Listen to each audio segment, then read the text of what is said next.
What seemed like an ordinary evening quickly turned into a nightmare as news about Rick Harrison's house spread across the nation. Families flipping through channels, searching for a familiar show to relax with, often stopped at Pawn Stars. Rick, with his mischievous smile and deep knowledge of antiques, had long been an inseparable part of American entertainment culture. But within just a few hours, that friendly image vanished, replaced by a horrifying truth that left the entire country stunned. If this story has shocked you, and you want to learn more about the dark secrets behind this terrifying truth, don't forget to like and share this video with your friends. Leave your thoughts in the comments below and be sure to subscribe to the channel so you don't miss any of the exciting videos coming up.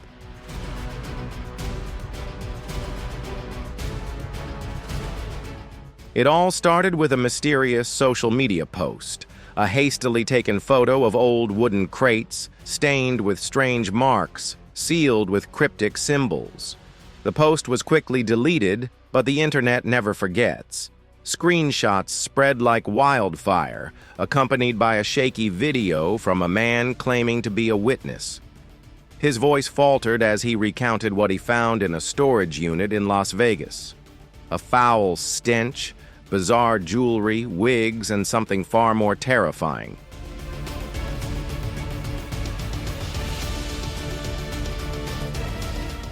Less than an hour later, the FBI issued a statement confirming they were investigating a storage unit related to abnormal biological evidence. Though the name wasn't mentioned, the gold and silver pawn shop logo on the wooden crates spoke volumes.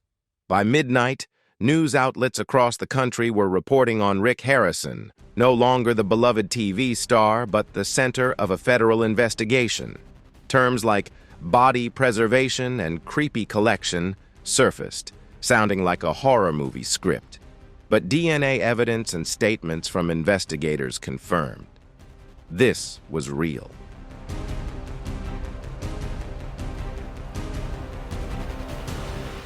What hurt the public the most was the sense of betrayal.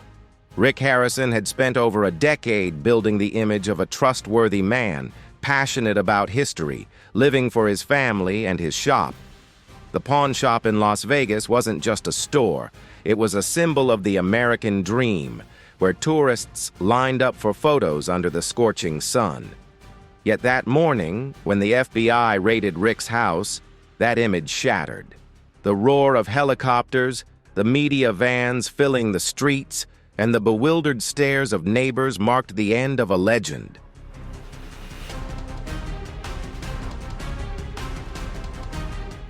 From above, the body bags and sealed biohazard containers looked like a large-scale drug bust, but upon closer inspection, it was a waking nightmare. Local reporters crowded outside, trying to get information from anyone who would open a door. Most neighbors avoided them, but one woman whispered, "Rick was always secretive. We thought he was just busy filming." That excuse no longer held any weight as the truth emerged, far beyond anyone's imagination.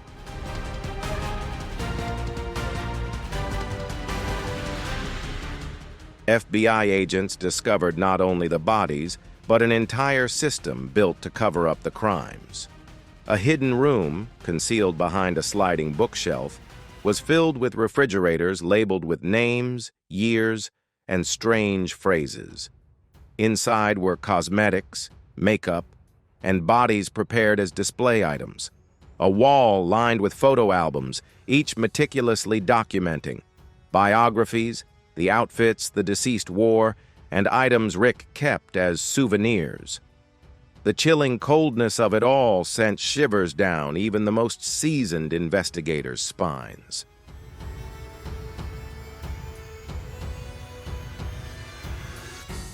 As the investigation intensified, a short video unexpectedly surfaced on the dark web, quickly spreading to Telegram and Twitter.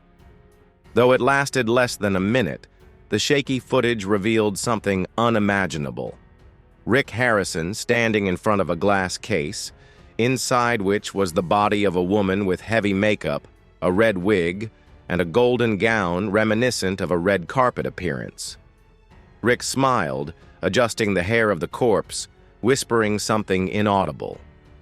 The moment was too private, too horrifying, as if the viewer was intruding on a secret that should never be known.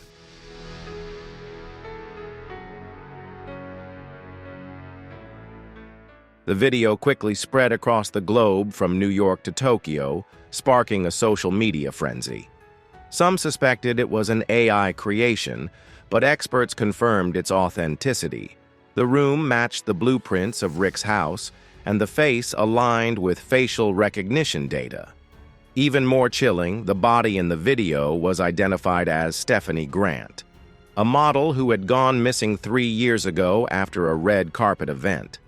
Her outfit, hair, and makeup perfectly matched the official reports. The public demanded answers, but after his arrest, Rick remained completely silent.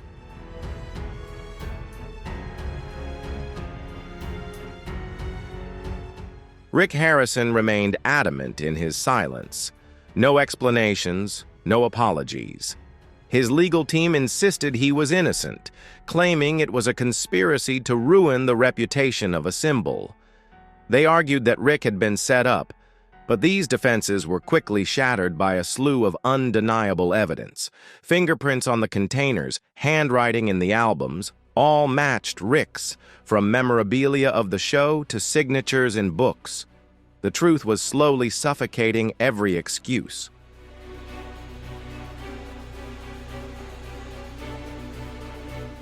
The most chilling revelation came when 2 bodies were identified through DNA. Both were famous individuals who had disappeared years ago. They had vanished at different times, once believed to have left Hollywood in search of a peaceful life. But now, their remains were found in Rick's house, arranged like pieces in a grotesque museum. Each body was carefully made up and dressed, as if part of a meticulously curated collection. The truth sent shivers down the nation's spine, not just because of the crime, but because of the incomprehensible distortion of reality it revealed.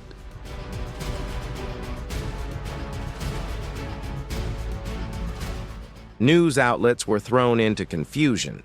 Some refused to publish the photos, others blurred the footage, while some deliberately sensationalized the story to grab attention. But all agreed on one thing. This wasn't just a murder, but an obsession brought to life, a space that worshipped death, created by the very person millions of viewers once adored. The question hung in the air: how could someone like Rick conceal this darkness beneath the glitz of television fame? The answer never came, only an ever-growing sense of horror.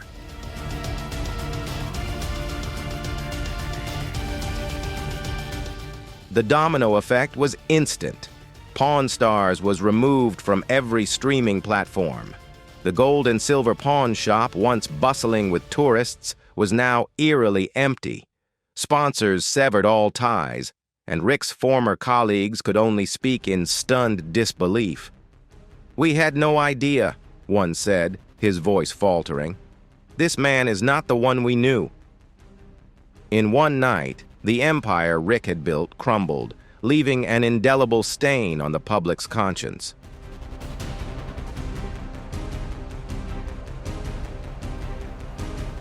Viewers began revisiting old Pawn Stars episodes, searching for overlooked clues. A strange joke, a fleeting glance, or a comment about collecting history now carried an eerie undertone. The internet was flooded with amateur detectives, and conspiracy theories spread like wildfire. But the biggest question haunted everyone. Why didn't anyone notice? Rick's fascination with antiques, with their stories, seemed harmless on television. So when did that interest turn into a twisted obsession, a macabre archive of death?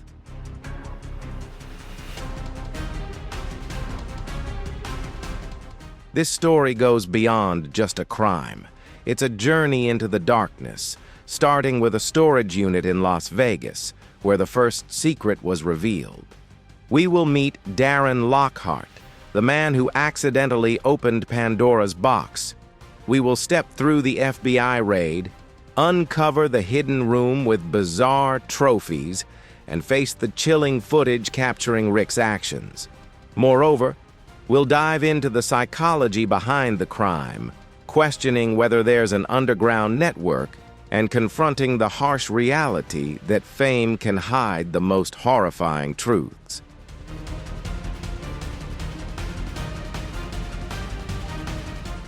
Darren Lockhart, 42, a part-time YouTuber, arrived at Storage Masters on an ordinary morning, hoping to score a bargain from a $130 storage unit.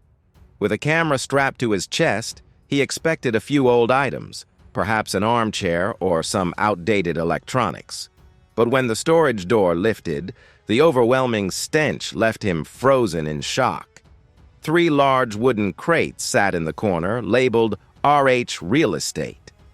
When he opened the smallest crate, Darren recoiled in horror. Inside was not a mannequin, but a preserved body dressed in a vintage dress, wearing gloves with cold skin but carefully applied makeup.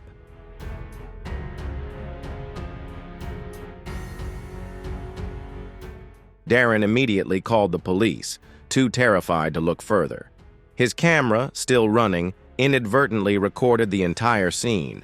When authorities opened the remaining crates, they discovered more bodies, each arranged like a display piece, complete with wigs, jewelry, and custom nameplates. MG Golden Era, Beauty Queen, 1982. These weren't hastily hidden corpses, but carefully prepared works of art, like a twisted collection.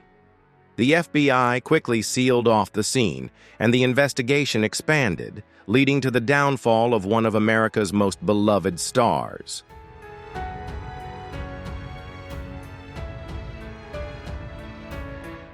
The bodies in the storage unit told a chilling tale of people erased from the world. The first body, labeled MG, was identified as Melanie Granger, a singer and TV host who disappeared in 2009 in Las Vegas.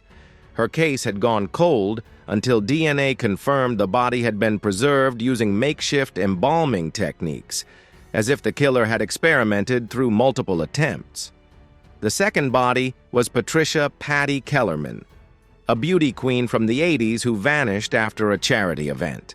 The red dress she wore that night now encased her body in the wooden crate, bearing the unmistakable mark of Rick Harrison.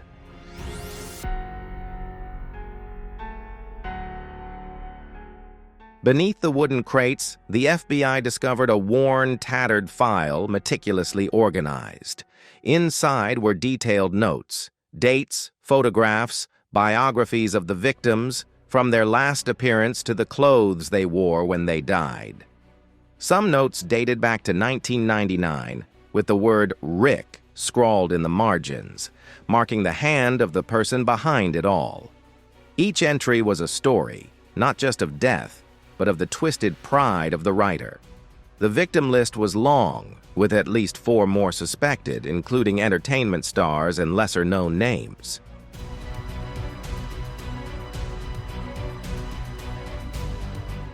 The public was in an uproar when a Polaroid photo surfaced, showing a victim at the gold and silver pawn shop 15 years ago, with Rick smiling beside them. Social media exploded with theories, analyzing the photo's background, even revisiting an old interview where Rick jokingly talked about collecting Marilyn Monroe. What seemed like an innocent comment now felt like a confession. True crime podcasts and Reddit forums dissected every detail, while rumors of an underground network began to spread, pushing the truth into a murky gray area.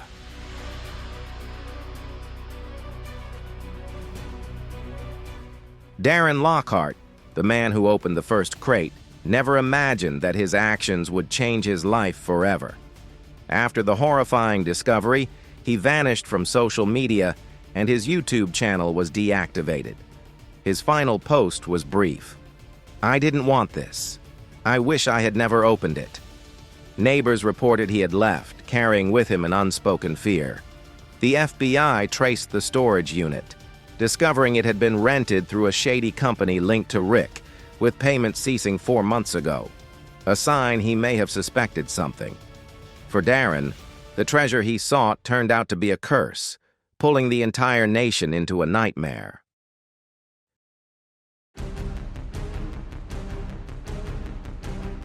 Rick Harrison was once the embodiment of the American dream, a man who turned a dusty pawn shop into a multi-million-dollar empire.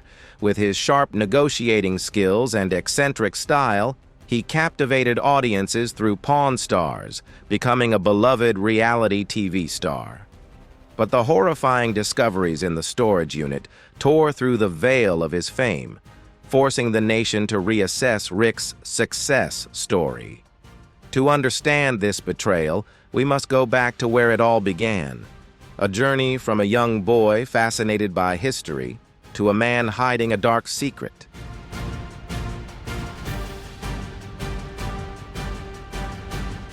Born on March 22, 1965, in Lexington, North Carolina, Richard Kevin Harrison grew up in an ordinary working-class family. At just 8 years old, epilepsy caused young Rick to become withdrawn, finding solace in books. History, biographies, and stories of antiques became his deep obsession. In 1981, the family moved to Las Vegas, where Rick and his father opened the gold and silver pawn shop. What started as a small shop gradually grew into a destination for unique items, bearing the mark of a boy who once dreamt of the past.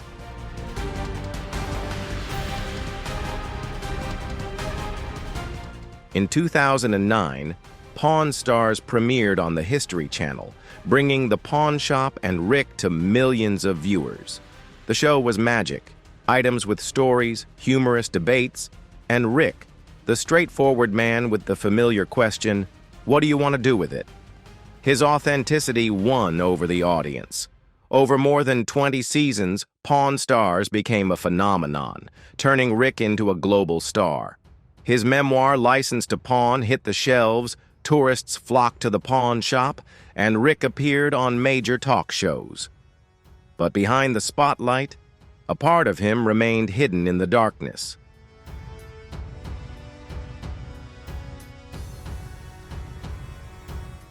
Those who knew Rick recount two versions of him. One generous, willing to donate to charity, the other cold, obsessed with perfection. Former employees recall the oddity of Rick's obsession with certain items, like a Victorian bomb-making kit. "He didn't just want to own it," one said. "He wanted to know how it worked, what it smelled like." At the time, no one suspected anything. The pawn shop was filled with quirky items, and Rick's curiosity was seen as just another charming trait. But now, those details have become clues to a horrifying secret.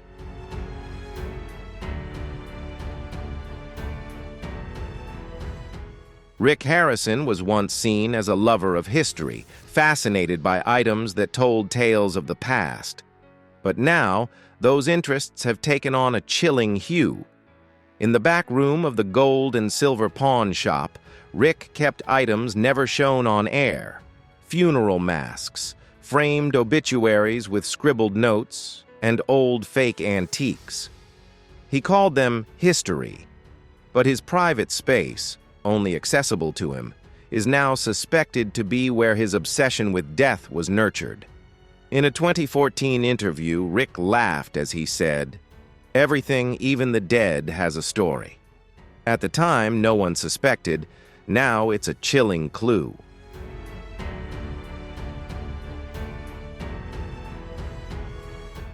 As Pawn Stars propelled Rick to stardom, he expanded his collection through real estate and private storage units, registered under shady companies.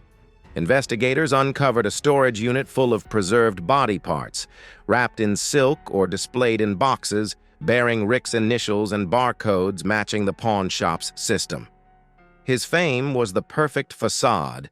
The public was captivated by his TV negotiations, unaware of what Rick did when the cameras were off. With untraceable cash and a global network of collectors, he had everything he needed to hide his horrifying secret.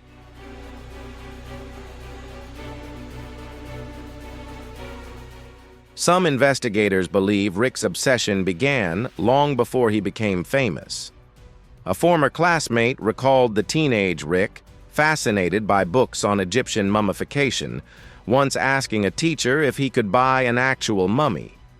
What were once considered quirky stories now form a chilling piece of the psychological puzzle. Beneath the friendly entrepreneur's exterior, Rick may have nurtured an obsession with preserving death, hidden beneath his passion for history. His charm and carefully crafted image kept the world from recognizing the truth.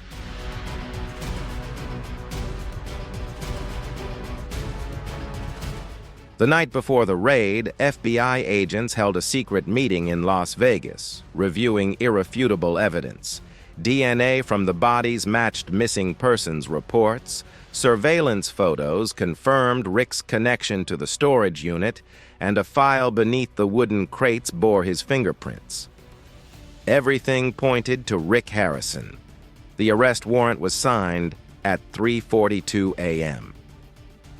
By 5:17 a.m., black SUVs surrounded Rick's house, but no one, not even the seasoned agents, was prepared for what they were about to witness beyond that door. A truth far worse than the nightmare in the storage unit.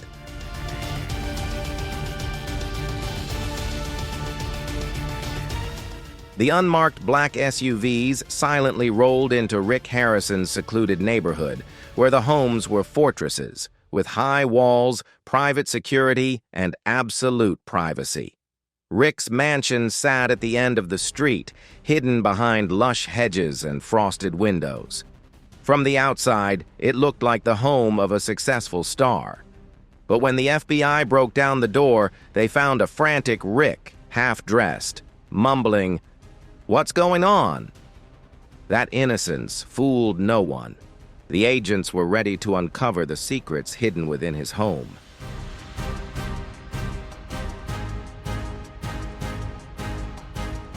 Just minutes later, the team of agents discovered an unusual bookshelf in the library. At first glance, it appeared to be just a luxurious piece of furniture, fitting Rick's love for history. But when they gently pulled it, the bookshelf swung open, revealing a dark, freezing corridor. At the end of the passage was a steel door locked with a combination code. One agent later recalled, "We stood still. No one dared to speak loudly. Everyone knew what awaited behind wasn't just a regular archive. The air was thick with the smell of chemicals, a mix of formaldehyde, alcohol, and metal, signaling something sinister.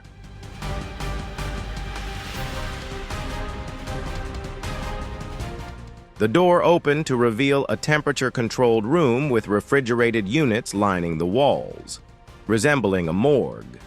Each compartment was labeled S. Grant, Beauty Queen, or simply mysterious numbers. Inside were human bodies, preserved, made up, and arranged like living dolls. Some wore vintage dresses, jewelry, and even sunglasses. Others lay next to movie scripts, concert tickets, or children's toys. This wasn't a place to hide corpses. It was a twisted museum, where each body told a story carefully staged by Rick.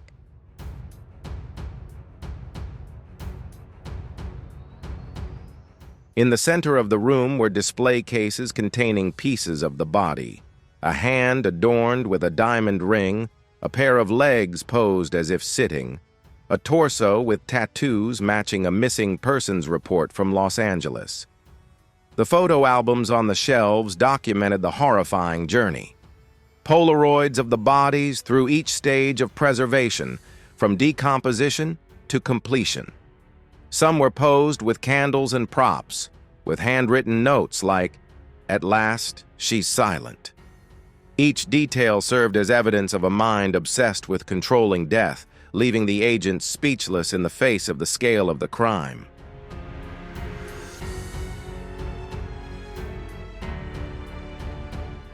In the corner of the hidden room, the FBI discovered a server containing hours of video carefully dated. These weren't just surveillance clips, but recordings of Rick Harrison's rituals. He spoke to the bodies, brushed their hair, applied makeup, even whispered to them. Some videos showed him applying false eyelashes, adjusting clothing. Others were simply hours of him sitting still, staring. One file was named Forever Girl, another labeled The One Who Escaped. Rick's emotional investment was clear. He didn't see himself as a murderer, but as a preserver, keeping beauty in his own twisted way.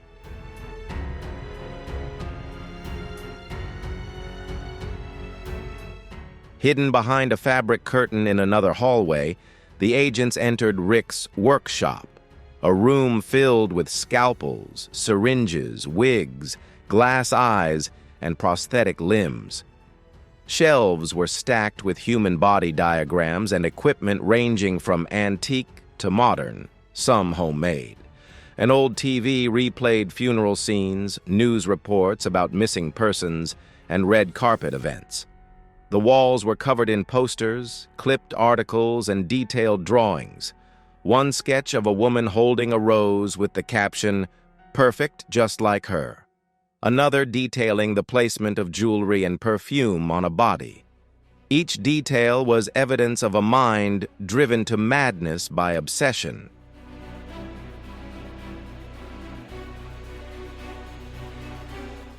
Financial records in Rick's office revealed suspicious transactions, international wire transfers, large cash withdrawals, and payments to an unnamed consultant. The FBI suspected these were payments for purchasing bodies through the black market. An international investigation was launched, targeting a network involved in the trade of preserved human remains. The scale of the operation was beyond imagination, leaving the agents stunned. Outside, the media swarmed, helicopters roared, and the public was in a frenzy as black crates were hauled out of Rick's home, a symbol of his fall, witnessed by the entire nation.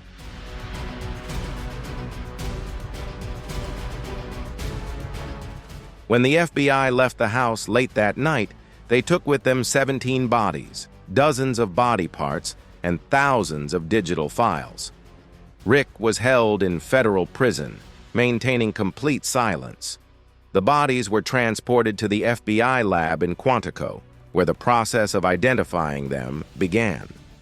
Melanie Granger and Patricia Kellerman were just the beginning. Many victims were celebrities who had once appeared on screen. The case not only exposed Rick's crimes, but also raised a painful question. If someone like him could hide such darkness behind the spotlight, who else out there is wearing a perfect mask?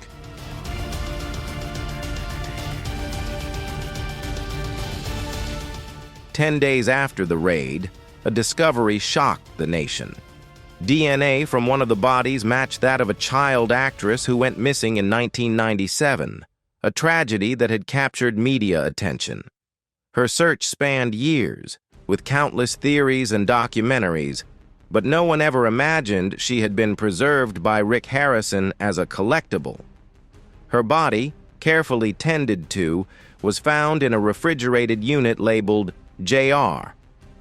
Her parents, through their lawyer, called it a second death, even more painful than the first. The public was outraged, unable to believe that a star like Rick could hide such a crime right under their noses.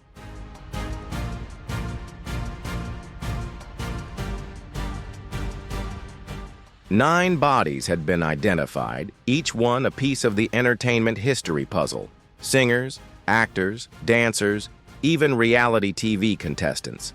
A pop singer from the 2000s, believed to have committed suicide after a scandal, was found in stage attire, holding a glass microphone. A ballerina lay in a music box, her body posed flawlessly. All had disappeared under mysterious circumstances, and the chilling common thread was that they had all crossed paths with Rick. At the pawn shop, celebrity events, or collectors' fairs.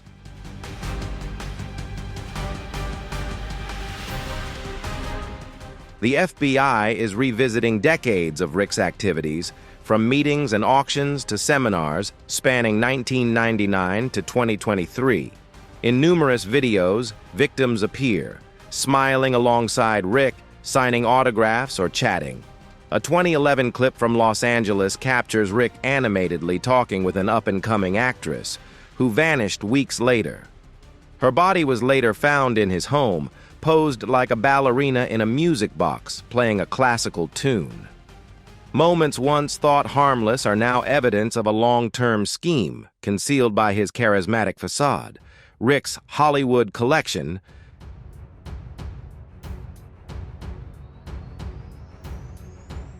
Rick's server revealed a folder named Hollywood Collection, not just a label on storage bins, but his term for a deranged archive.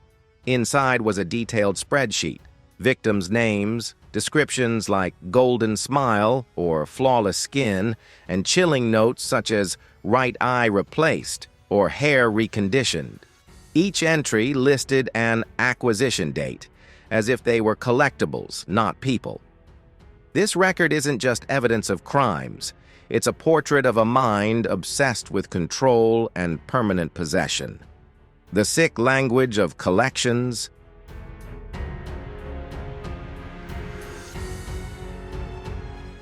Rick Harrison's records used the language of a museum archivist, with terms like pristine condition, requires touch-up, or display ready.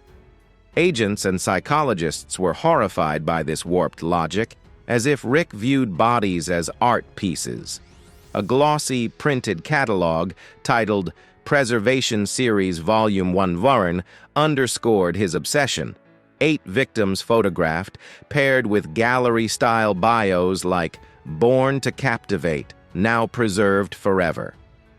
Printed in a classic sepia tone, the book seemed a source of personal pride for Rick, never publicly shared.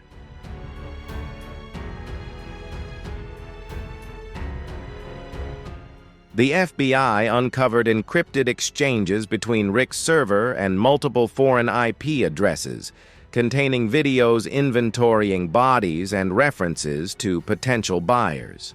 One chilling email mentioned a client in Macau seeking a pristine young male with a notable past. Discreet delivery. The language matched Rick's private notes, suggesting he wasn't just keeping bodies for himself, but may have been part of an international network trafficking human remains. Interpol is now involved, and investigators are decoding more emails to expose the true scale of this operation.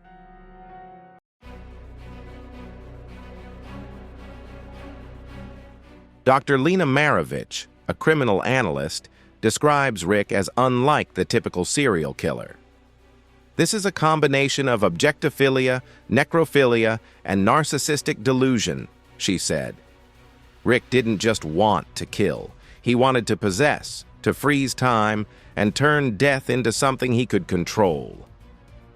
Moments on Pawn Stars, like when he joked about the Victorian death mask or praised the beauty of decay, once considered eccentric, now seem like veiled confessions. Viewers rewatch old episodes, shuddering at the hidden clues right before their eyes.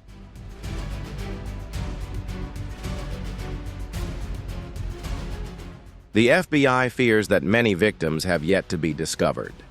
Handwritten notes from Rick's home list names and descriptions that do not match any missing persons records. Several storage units in Nevada and Arizona are under investigation, while Interpol tracks the international origins of some of the bodies. A former Pawn Stars editor revealed that scenes detailing Rick's methods of preservation or the funerals of celebrities were cut because they were too strange. Those omitted details now serve as pieces of a chilling portrait, leaving the nation wondering, how many more secrets has Rick hidden?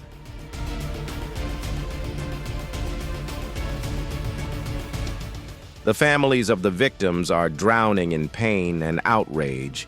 Many once hoped their loved ones had simply gone missing, but the truth is far more brutal. They were locked away in Rick Harrison's twisted museum. A father choking up on television said, "We thought she was gone, but not like this.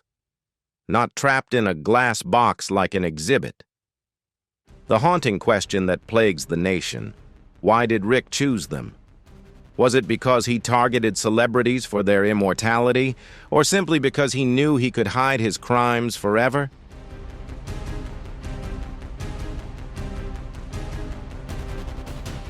The Hollywood collection was not just a personal obsession, but a meticulously calculated project. Rick treated the bodies like a professional archivist, with detailed catalogs and phrases like "excellent condition" or "ready for display." Investigators were stunned by the precision.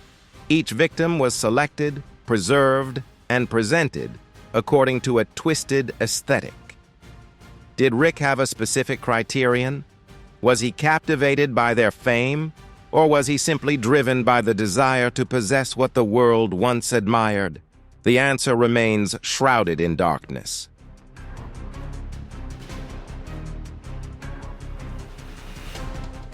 Deep inside Rick's house, the FBI uncovered an encrypted server containing thousands of hours of surveillance footage, carefully backed up.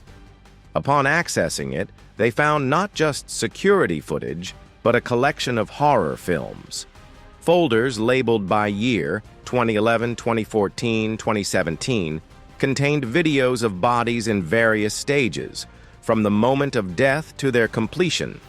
Each video was labeled with notes, audio recordings, and photos. This was not a collection of random footage, but a well-organized archive managed like a twisted art project.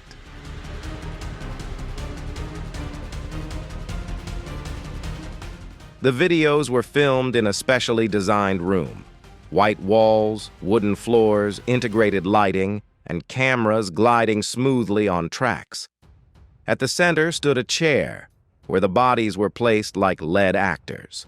A close-up camera captured every detail, while a microphone recorded Rick's whispered instructions as he applied makeup or posed them. There was no rush, no secrecy. The room was a stage where Rick directed his works. The content was so disturbing that even the most seasoned agents shuddered at the twisted nature of his mind.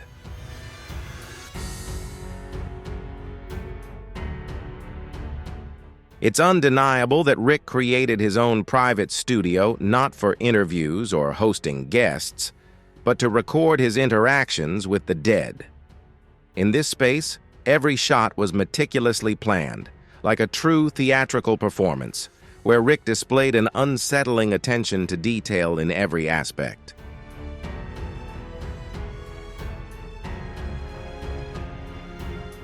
A video from early 2013 shows Rick entering the room, holding a makeup kit. He approaches the body on the chair, adjusts its posture, and begins applying eyeliner. The body is a woman, her skin pale and rigid, but her face has been meticulously recreated, powdered, and styled with a carefully arranged wig. Rick doesn't speak during the first 30 minutes of the video, working calmly as if preparing an actor before a performance. Suddenly, he looks into the camera and whispers, "This is it."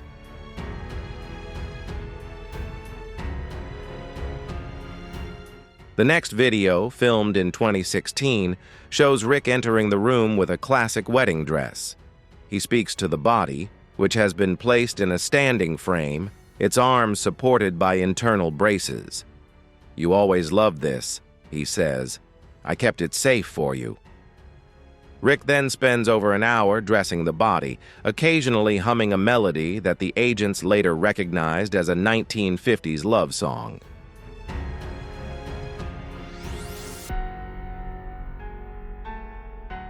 In many of the videos, Rick appears to be speaking not to the camera, but to the bodies themselves. His voice shifts, sometimes soft and affectionate, like a man reminiscing about memories. At other times, he becomes cold and disciplined. "You don't move," he says in one clip, "unless I tell you to." These recordings are stored in a folder titled Favorites. and this collection contains dozens of videos significantly longer than the others.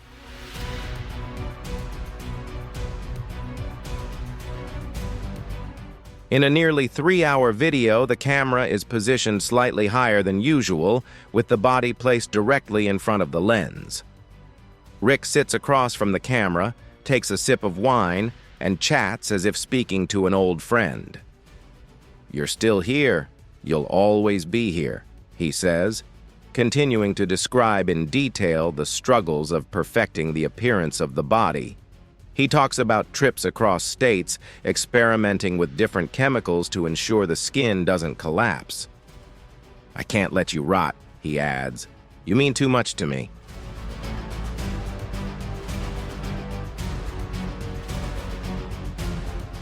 Some of the videos feature background music not added in post-production, but rather live melodies played directly from vinyl records or cassette tapes.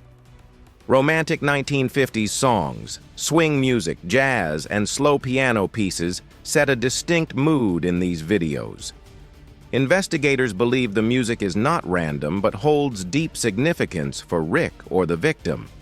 In one chilling video, the camera slowly pans to reveal a photo pinned to the wall, showing the victim alive, smiling on a beach with a dog beside her. That same dog was later found buried in Rick's backyard just months prior.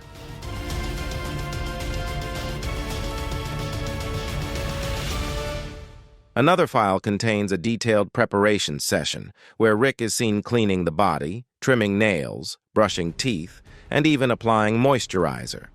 He moves slowly, deliberately, frequently stopping to consult a printed checklist. The woman's body is missing a left hand, and Rick gently says, "I'll find it. I've kept it in a safe place. You were always careless with your things." These clips not only evoke a sense of revulsion, but also reveal a disturbing level of intimacy between Rick and the corpses.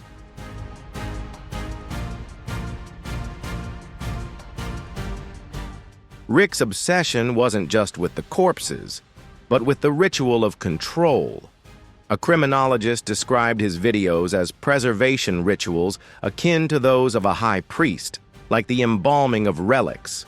In reality, Rick meticulously recorded every detail, organizing and preserving them as if he were building a legacy rather than simply concealing a crime.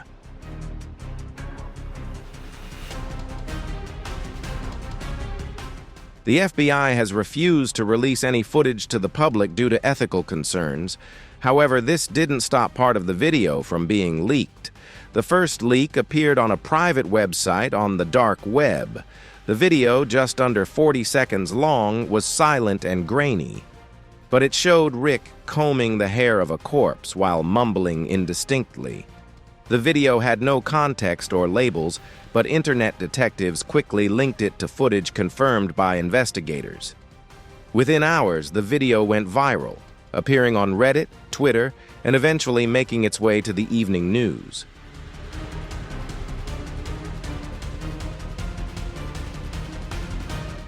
The public's reaction was immediate and intense. Some couldn't believe the video was real, while others argued that no amount of editing could be detailed and grotesque enough to create something like this. With just one video, the floodgates of information were opened, and in the following days, 5 more videos were leaked. These videos were shorter, shakier, and appeared to be filmed by someone, possibly an inside whistleblower within the law enforcement agencies.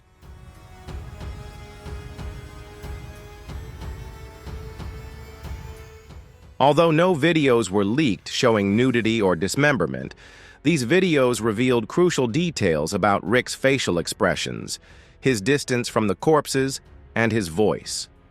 His calm demeanor, admiration, and detachment from the horror shocked the nation. Talk shows endlessly debated the legality of releasing these videos. Psychological experts were invited onto late-night news broadcasts to explain the type of mentality that could engage in such actions without remorse.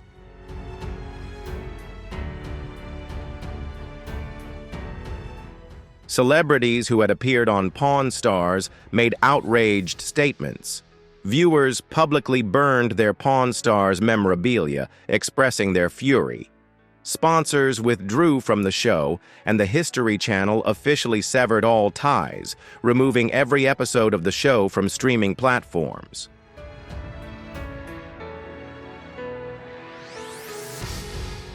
However, perhaps the longest-lasting damage was psychological.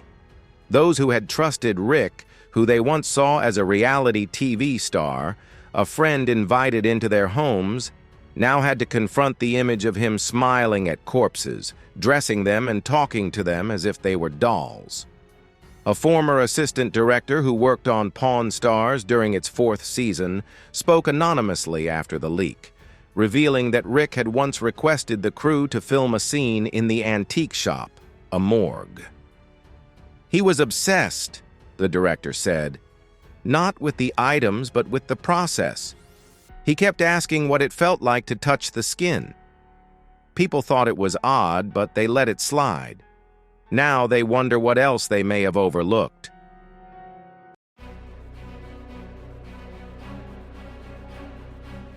The FBI investigation has expanded to include forensic psychology analysis, network experts, and behavioral specialists from various agencies.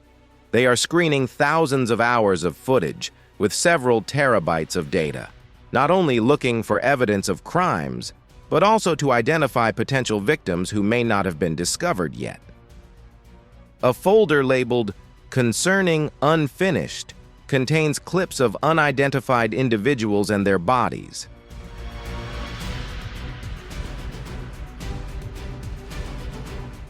No stage in Rick's preparation process matches any known missing person reports. Investigators are concerned that some of Rick's collections may never be identified, as those victims were never reported missing, or their remains have been altered to the point of being unrecognizable. However, one undeniable fact is that Rick meticulously documented his descent into darkness, doing so with the confidence of a man who believed he would never be caught.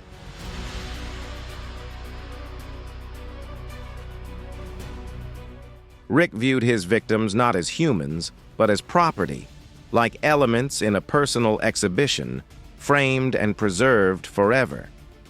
As details of Rick's collection began to surface, and leaked footage revealed his obsessive fixation on preserving corpses, the implications of his crimes spread far beyond the walls of his home.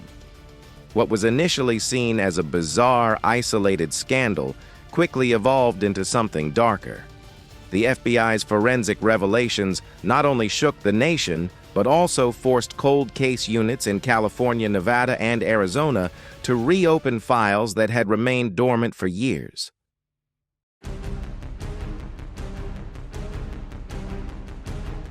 Previous cases that had been stalled due to lack of evidence, conflicting testimonies, or media exhaustion are now being revisited through a horrifying new lens. It all started with a name found scrawled in one of Rick's photo albums, buried among pages documenting the outfits, makeup styles, and preservation techniques of his victims. The name was Rachel Dean, a famous actress who mysteriously vanished in 2002.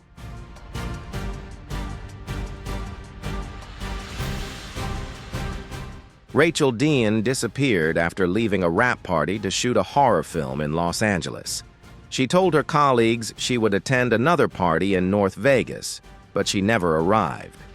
Her car was found 3 days later, abandoned in a grocery store parking lot, with no signs of a struggle, no notes, and no body. Her disappearance made headlines for weeks, with conspiracy theories ranging from foul play to voluntary disappearance. Eventually, the case was dropped due to lack of progress.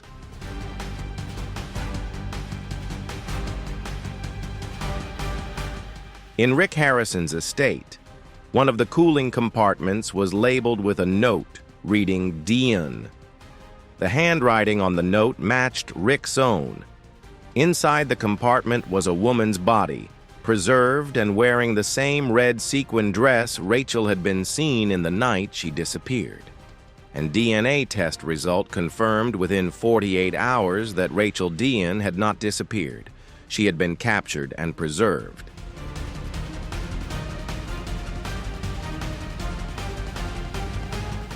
This discovery sent shockwaves through Hollywood, forcing producers, actors, and casting agents who had worked with Rachel to take calls from investigators. Rachel's ex-boyfriends were asked to provide information, and her timeline was reconstructed. The red dress, once just a fashion detail, had now become a key piece of forensic evidence. Rachel's case was the first to be reopened, but it was certainly not going to be the last.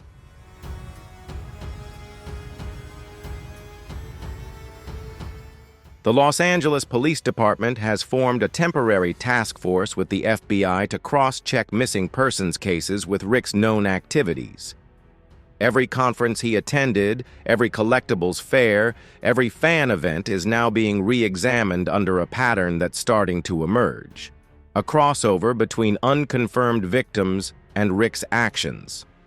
If you find this story intriguing and want to keep up with the developments, don't forget to hit like and share this video with your friends so everyone can discover it. Leave your thoughts in the comments and make sure to subscribe to the channel so you don't miss the exciting details coming up.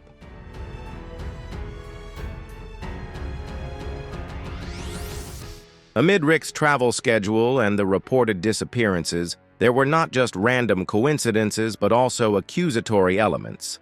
Another case that was revisited was that of Miguel Navarro, a dancer and fitness model, who disappeared in 2014 after attending an underground art event in downtown Las Vegas. Miguel had a small but growing following on social media, and he had recently posted photos about a strange encounter with a reality TV star, whose name he did not disclose. Miguel's last known message was a direct text to a friend in which he wrote, "The pawn shop guy is terrifying."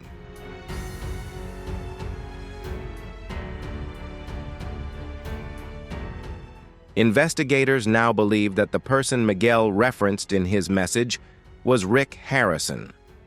Miguel's remains were found in a secret morgue on Rick's estate, partially preserved and dressed in his performance outfit from the night he disappeared. Initially, Miguel's death was dismissed as a runaway or overdose, but in reality it became part of Rick's eerie collection. The re-examination of cases became more complicated as detectives began reopening records from the early 2000s to the late 1990s, searching for any information linking Rick to the pawn shop or his presence at events where people had vanished.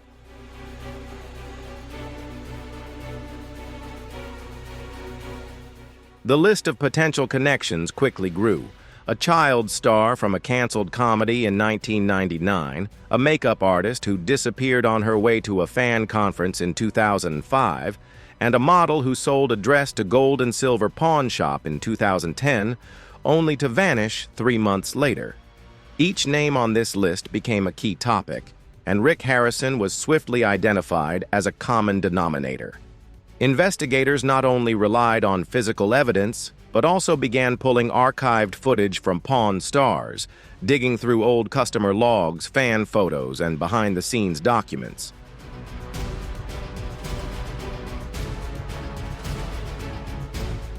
Several former Pawn Stars employees were subpoenaed, and while some fully cooperated, others claimed to know nothing about what had been discovered. However, one former employee shared a troubling memory. He recalled that Rick had once asked if the security cameras in the back room of the shop could be turned off to ensure privacy. When asked why, Rick explained that he was cataloging personal items and didn't want anyone to witness that moment. At the time, this moment was overlooked, but now, it carried far more significance than ever before.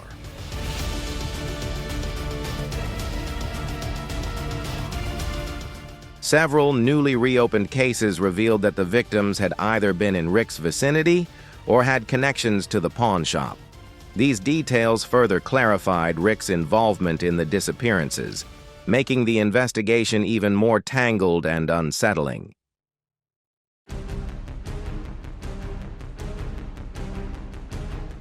An ambitious singer, now confirmed as one of the preserved victims, had sent an email to a friend describing an exciting opportunity to collaborate on a private collection project about Hollywood history.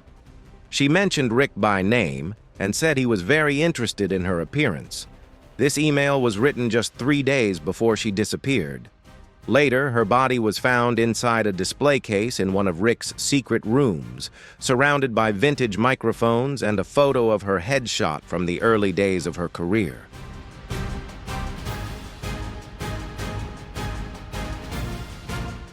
Another case involves a hotel concierge in Las Vegas who arranged private transportation for a woman named Amelia in 2015.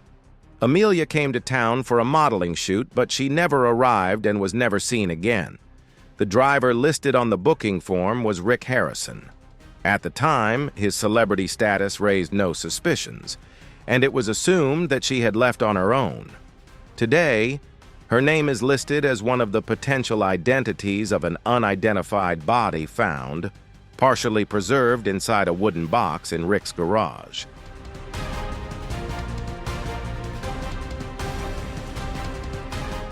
One of the heartbreaking recurring cases is the disappearance of twin sisters Leah and Lauren Wilder in 2008 after a fashion fair in Reno.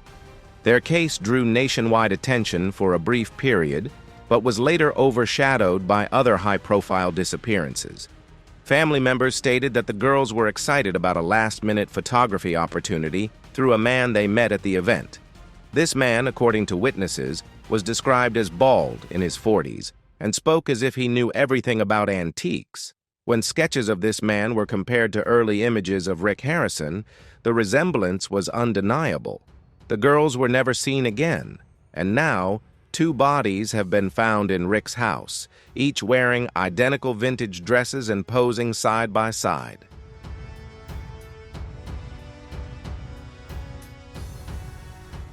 The DNA testing of the Wilder twins is still pending, but it is clear that Rick did not just happen to cross paths with his victims.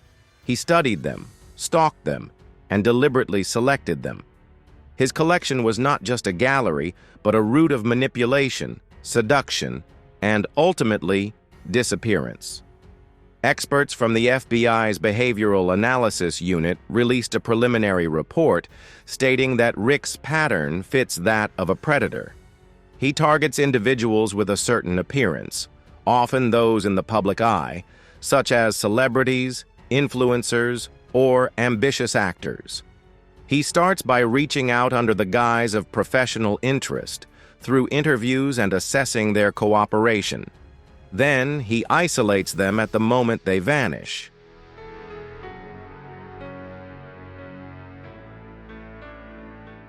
No one suspected the friendly man at the pawn shop, the one who posed with fans every day. Law enforcement agencies now believe that Rick may have been involved in disappearances in at least 4 states: Nevada, California, and 2 other states.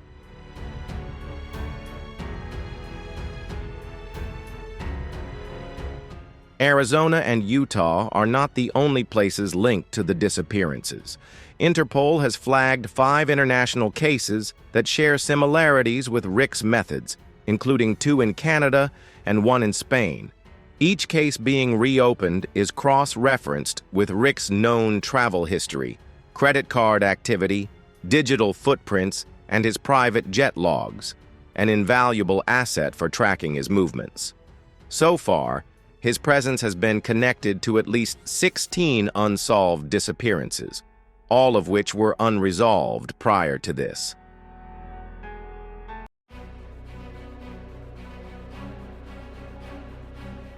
The investigation has now reached private collections. The FBI has begun questioning well-known antique dealers, private managers, and underground historical artifact collectors. There is growing suspicion that Rick may have exchanged or sold some of his collections over the years. Not all the bodies have been found, and some may never be identified. The cold case unit has expanded threefold, with retired detectives being brought back and families who had long given up being contacted once again. New answers and the reopening of old cases have made the situation even more tense.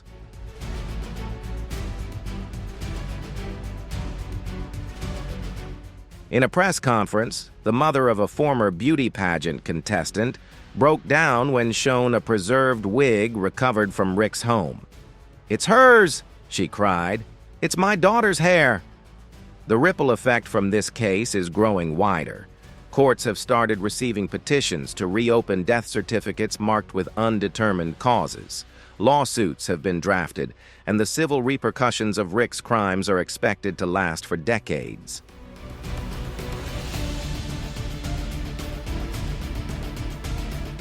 Every day, the number of cases being reopened continues to rise, and the only question that haunts everyone, investigators, parents, and former fans alike, is how many more are out there?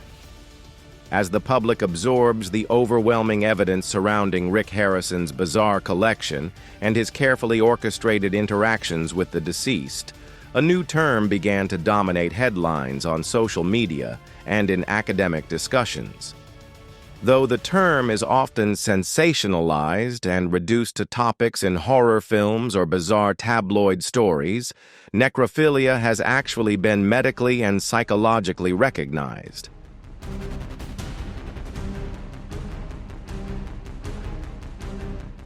Necrophilia is classified as a paraphilic disorder, a condition characterized by abnormal sexual desires, often linked to extreme or dangerous activities. Specifically, necrophilia refers to a condition in which an individual experiences sexual desire for dead bodies.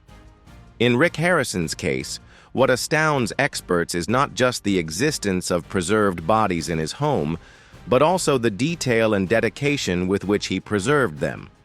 These bodies were not discarded or hidden in a panic. They were cared for and displayed like ornaments in a private museum that no one else was allowed to see.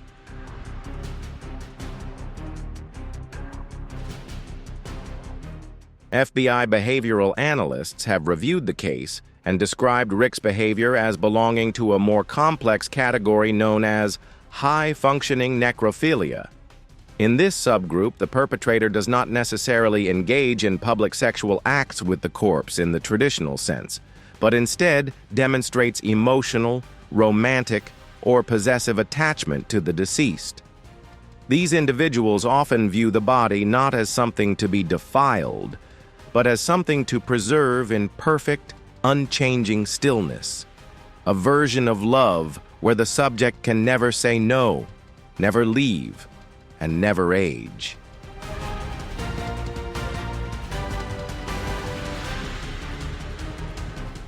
In Rick's personal notes unearthed from various rooms throughout his mansion, there are countless handwritten journal entries that align with this diagnosis.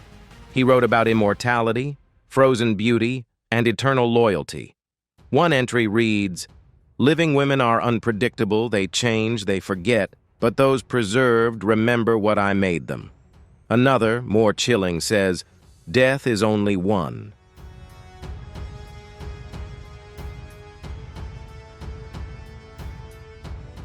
The mindset of preservation wasn't just about a moment in time, but about forever, and this perspective wasn't spontaneous. It may have developed over decades. According to reports and interviews with former classmates, Rick had long displayed signs of fixated behavior. As a child, he was known to collect strange items, not coins or comic books, but animal bones, broken dolls, and discarded funeral cards. One childhood friend recalled how Rick turned a science project into a miniature graveyard, complete with gravestones and inscriptions. Classmates remembered how he became possessive of anything with historical or emotional weight.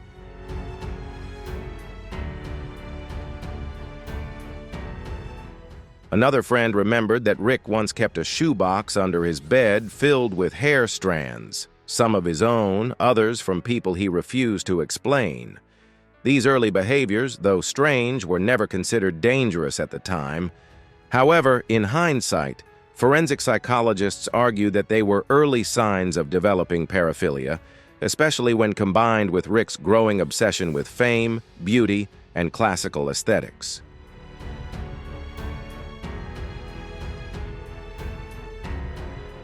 As Rick's adult life unfolded and his pawnshop business became increasingly visible, his access to people also expanded. He met celebrities, ambitious stars, collectors, and fans. Rick was constantly surrounded by individuals eager for recognition and validation. Many of them were young, attractive, and unfamiliar with the dark world behind the scenes. Within this ecosystem, Rick's obsession grew from fantasy into reality. He no longer needed to imagine the dead. He could choose them, preserve them, and because of his fame, no one questioned his strange behavior.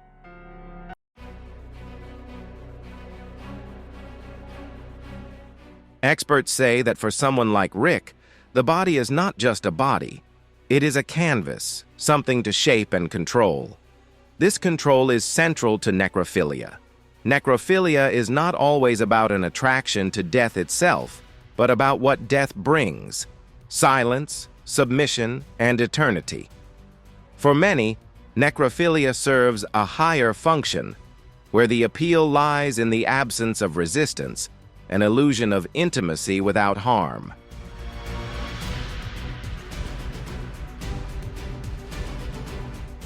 Dr. Eleanor Finch, a psychologist who has spent over 2 decades studying paraphilic disorders, was one of the first to be called in to consult on Rick's case. In a public interview, she explained, "We're not looking at a man who is merely disturbed. We are looking at someone who has built his entire identity around death as possession. This is not a crime of passion. It is a crime of obsession, and he has recorded it like art."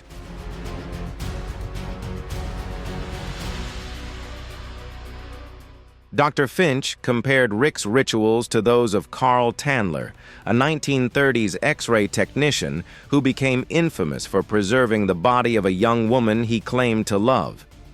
Tandler lived with her corpse for over 7 years, applying makeup, perfume, and even reconstructing parts of her face with wax.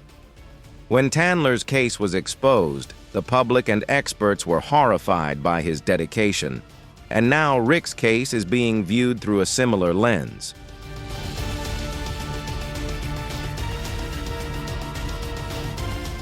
Rick's behavior shocked the public, but it was dismissed as the delusions of a madman. However, his actions reflect that precedent, but on a much larger scale, more systematic, with more victims, greater sophistication, and a deeper cultural betrayal. Some analysts even suggest that Rick may not only be driven by romantic or aesthetic obsession, but also by the belief that he is saving his victims.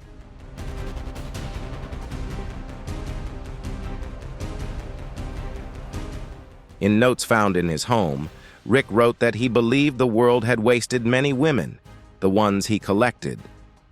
He felt that fame had chewed them up and spat them out. Rick referred to his collection as a second chance and restoration, and in one note, he wrote, "They were broken when I found them. I made them whole again." The concept of death as a method of healing and preservation as a form of salvation is something that one analyst referred to as the Messiah complex of the necrophile. Rick may truly believe he is doing his victims a service, believing that in death they became eternally pure, untouched by the chaos of the world.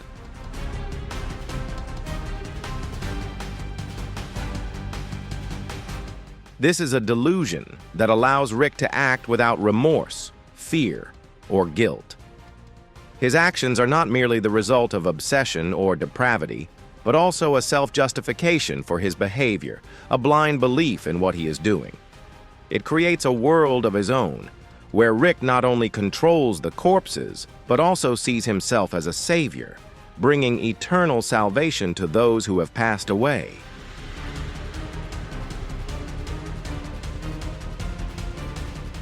The FBI's Digital Analysis Unit uncovered further evidence of Rick communicating with anonymous users on private forums dedicated to scientific funeral preservation techniques and darker corners, including the eroticization of corpses. Although the usernames were encrypted, some IP traces matched Rick's devices. In one thread, a user described creating a portrait of silence by applying layers of cosmetics to cold skin. In another thread, the same user inquired, "How long can skin maintain its softness if carefully hydrated?" These questions were not only academic but also demonstrated a level of investigative research, indicating that Rick's obsession was not impulsive but methodical.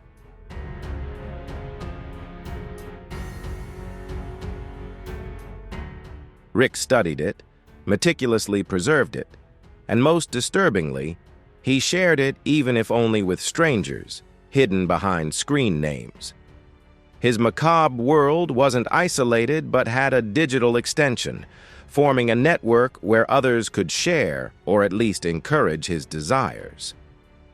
As forensic psychologists continue to piece together Rick's mental profile, a portrait emerges not just of a man with dark interests, but of one who has completely separated ethical reality from emotional desire. For Rick, death was not an end, but a gateway, a transformation, an aesthetic. He didn't try to hide the bodies. He wanted them to be seen, admired, frozen in time at the peak of their beauty or innocence.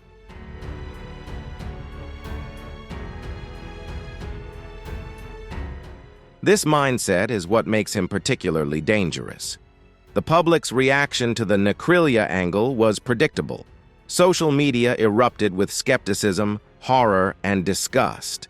Many couldn't reconcile the image of the sarcastic pop culture figure, the reality TV star, with someone involved in one of the most taboo and disturbing human behaviors. But the horror wasn't just in the act itself. It was in the decades-long illusion of normalcy he maintained, while orchestrating death with the meticulousness of a museum curator.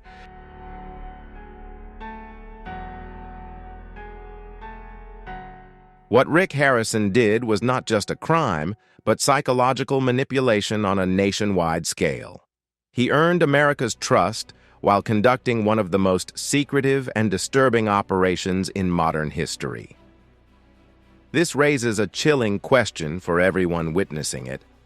How many others out there, those who always wear a smile and are famous, are hiding similar obsessions behind closed doors?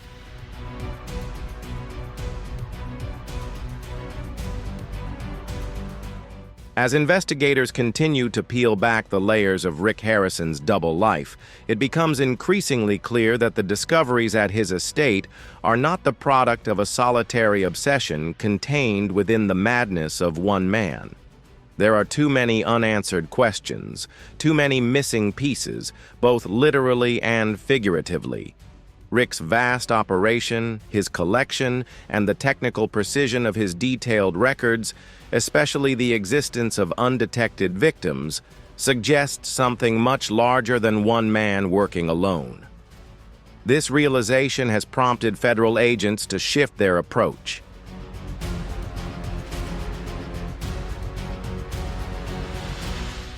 What began as a forensic crime scene investigation has grown into a multi-agency task force investigating what can only be described as an underground market, a black market network in Las Vegas, and possibly beyond, involving more than just the trafficking of preserved corpses.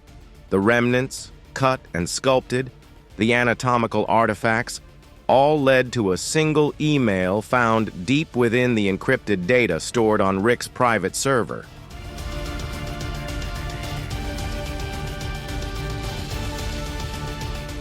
The message, sent from an IP address in Europe, read, "Shipment confirmed. Client approves condition of detailed reproduction exceeding expectations. Payment via online. Clinically precise language." The transaction was cold, with no mention of corpses or even humans, but the attached invoice revealed more. It included line items like full subject ID display form.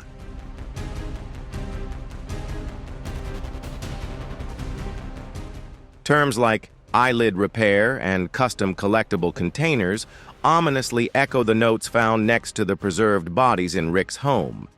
However, the most damning detail was the payment destination, an unregistered bank account in the Cayman Islands linked to a company called Turnform Limited. Investigators traced this company to a shell corporation based in the Bahamas, where no known employees or public operations exist. Yet the same account had appeared multiple times in Rick's residence.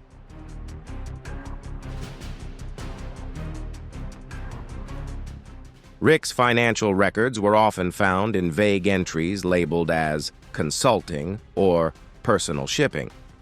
These entries began to form a pattern, suggesting that Rick was not only collecting corpses, but might also be purchasing, customizing, and distributing them, whether for personal collection sales or some other twisted purpose, which remains unclear. However, the presence of international wire containers, logistics, and customer satisfaction in these underground transactions, with language indicating a much larger and deeply secretive operation, has raised serious concerns among investigators.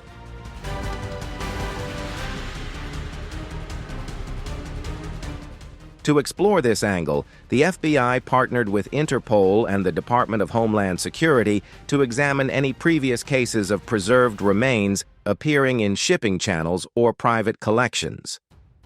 What they uncovered was alarming. Over the past 15 years, customs officials in various countries had occasionally intercepted shipments containing suspicious biological materials. Stuffed specimens that seemed eerily human, museum artifacts with no clear origin, and entire mannequins with skin-like textures that defied explanation were among the disturbing findings.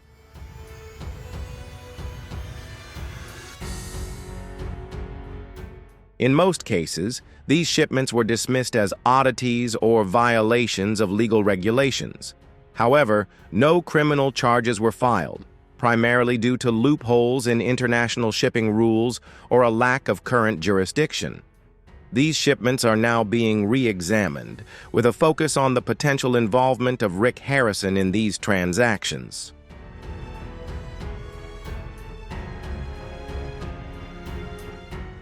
The rumor of a hidden collecting culture is nothing new. Las Vegas has long attracted those with eccentric hobbies and unchecked passions, from rare weapons and ancient relics to bizarre taxidermy and forbidden historical artifacts.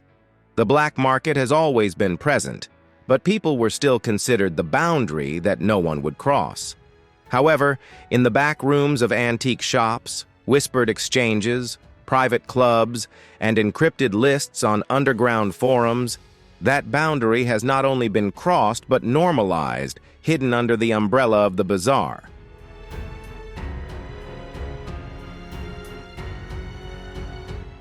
Rick was a public figure, with access to both Hollywood and the world of collecting, placing him in a unique position to bridge those worlds. He was respected in the pawn and antique industry, with wealth, connections, and the protection of celebrities. This helped him build his own network, where illegal and dangerous transactions could take place in plain sight without raising suspicion.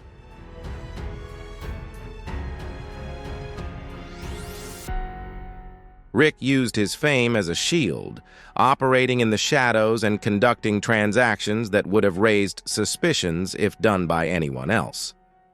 Investigators now believe he exploited his celebrity status to conceal illegal activities. Many witnesses have started to speak out as news of the leaked footage and the bodies found was made public.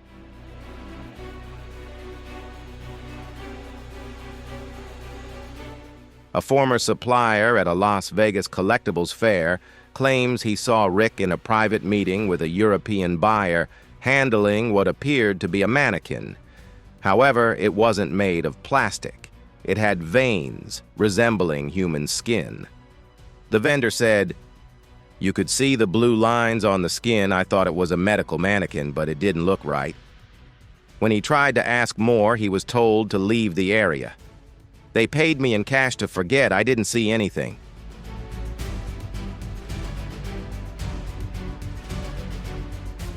Another source, a funeral director and funeral memorabilia supplier, claimed that Rick had approached him discreetly to purchase and use burial equipment and fluids.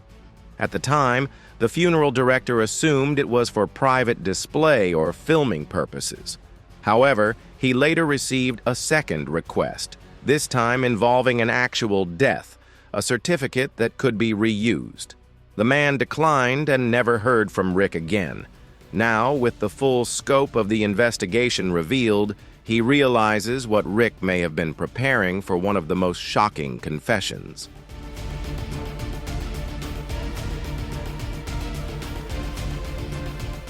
A woman who worked as a personal assistant to a high-end collector known only as Mr. Gray claimed that 2 years ago her employer received a private shipment labeled as fragile historical wax model. Inside, she stated, was what appeared to be a perfectly preserved male body, dressed in classic attire and mounted on a display stand.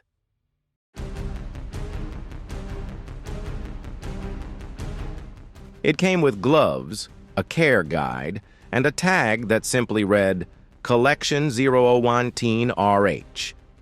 Investigators tracked this package and discovered it originated from an anonymous pile of ashes in Nevada. While no direct connection to Rick could be legally confirmed at the time, the monogram and packaging style were identical to those found in his personal collection.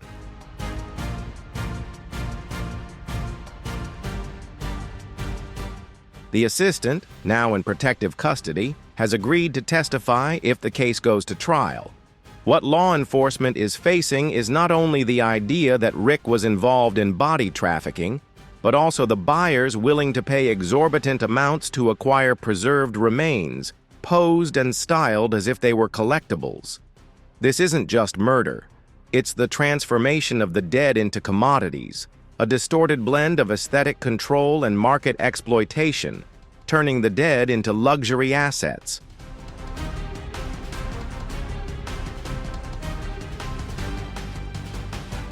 A newly decoded message from Rick's server reads, "The customer prefers the integrity of the preserved face, no visible trauma, with a preference for youth and cultural significance.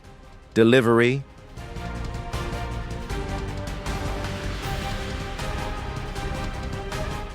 Stolen items or relics are now being scrutinized under an even darker suspicion, as preserved human remains resemble dolls, sculptures, or exhibits. These items are no longer part of ordinary art collections. They are bizarre trophies for those wealthy and depraved enough to want to possess them. The investigation has uncovered a chilling possibility. Rick Harrison may have been part of a global underground economy where the dead are treated as commodities, their identities erased and reassembled into twisted trophies.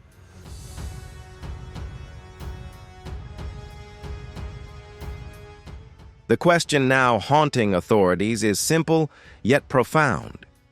Was what Rick did part of a body trafficking and stolen goods network that we have never fully understood? A question that not only puzzles investigators but also opens a dark corner of the world most people have never imagined. If this question makes you think about a dark world we've never fully understood, don't forget to hit like, share your thoughts in the comments, and subscribe to the channel to stay updated on the latest developments in this investigation. Could Rick Harrison's actions be part of an undisclosed network of body trafficking and stolen goods? We want to hear your opinion. See you in the next video.